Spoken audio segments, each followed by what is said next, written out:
बुद्ध ने कहा था, जीभ दुनिया की सबसे तीखी तलवार है। ये रक्त नहीं बहाती, पर दिलों को घायल कर देती है।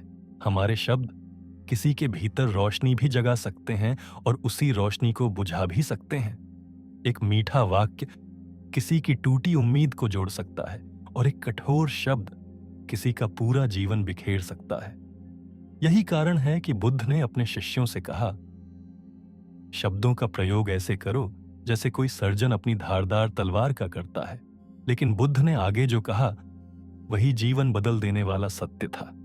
उन्होंने कहा, सच्चा ज्ञान शब्दों में नहीं, मौन में है। क्योंकि जब मन शांत होता है तभी आत्मा बोलती है। आज की इस कहानी में हम जानेंगे कि कैसे एक राजा ने मौन की शक्ति को महसूस किया और पाया वह शांति जो उसे कभी शब्दों में नहीं मिली थी। राजा जंगल की ओर निकल पड़ा। पीछे था उसका राजमहल, संगीत, शोर और शानो शौकत। आगे थी शांति, पेड़ों की छांव और पक्षियों का गीत। कई घंटों की यात्रा के बाद वह एक प्राचीन बौद्ध मठ पहुंचा, जहां केवल हवा की सरसराहट थी और घंटियों की हल्की ध्वनि। वहां उसने एक वृद्ध भिक्षु को देखा, जिनकी आंखों में सागर सी गहराई थी। राजा ने प्रणाम कर कहा, गुरुदेव, मेरे पास सब कुछ है, लेकिन मन में शांति नहीं है। मुझे ऐसा लगता है जैसे भीतर कोई लगातार बोल रहा है। भिक्षु मुस्कुराए और बोले, यदि तुम अपने भीतर की आवाज को सुनना चाहते हो तो पहले बाहरी शोर को शांत करना होगा। राजा ने पूछा, कैसे? भिक्षु बोले, अगले 15 दिन तुम यहां रहोगे। तुम मौन रहोगे, सरल भोजन करोगे और बस देखोगे प्रकृति को, लोगों को और स्वयं को। पहले दिन ही राजा बेचैन हो उठा। मन बार बार भागता, कभी भविष्य में, कभी अतीत में। वह बोलना चाहता, पर नियम था मौन। दूसरे दिन उसने देखा, पक्षी गा रहे हैं, हवा बह रही है और वह पहली बार सचमुच सुन रहा था। 5वें दिन उसने महसूस किया, भीतर कुछ बदल रहा है। विचारों की भीड़ अब धीमी होने लगी थी। 10वें दिन उसने खुद को एक नए सन्नाटे में पाया, जहां कोई आवाज नहीं थी, पर सब कुछ बोल रहा था। और 15वें दिन जब उसने आंखें बंद की तो उसे ऐसा लगा जैसे पूरा संसार भीतर समा गया हो। मौन अब बाहर नहीं था, वह उसके भीतर था। समय बीतता गया और राजा का मन धीरे धीरे शांत होने लगा। वह घंटों तक बैठा रहता, बिना बोले, बिना सोचे, बस अपने भीतर के सन्नाटे को सुनता रहता। पहले यह सन्नाटा उसे डराता था, अब वही उसे अपनाने लगा था।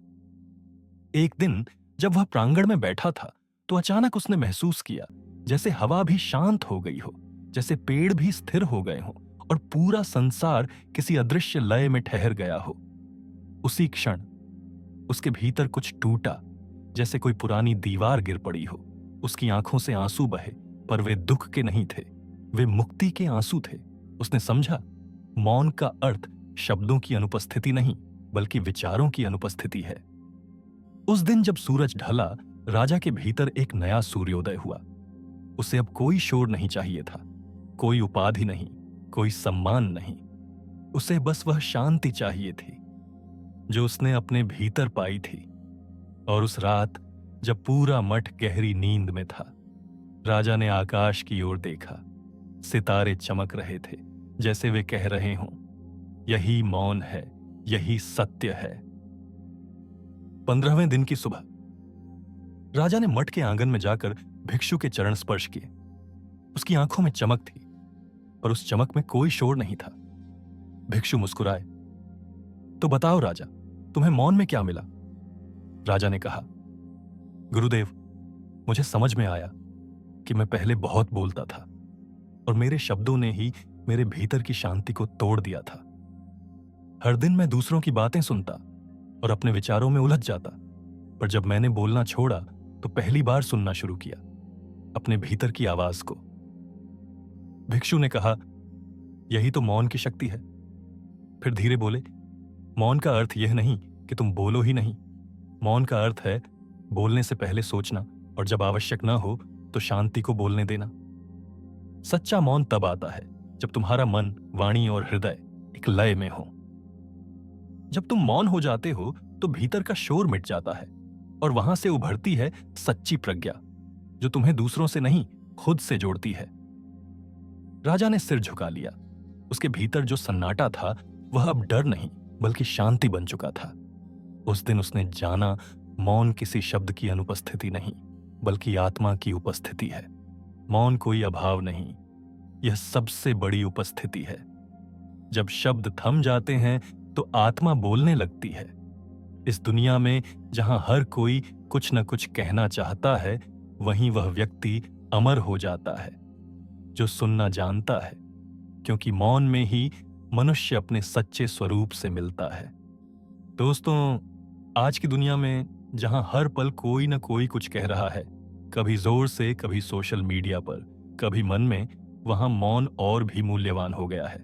हर दिन कम से कम 20 मिनट अपने साथ बैठो, बिना फोन, बिना बात, बस अपने भीतर की आवाज सुनो।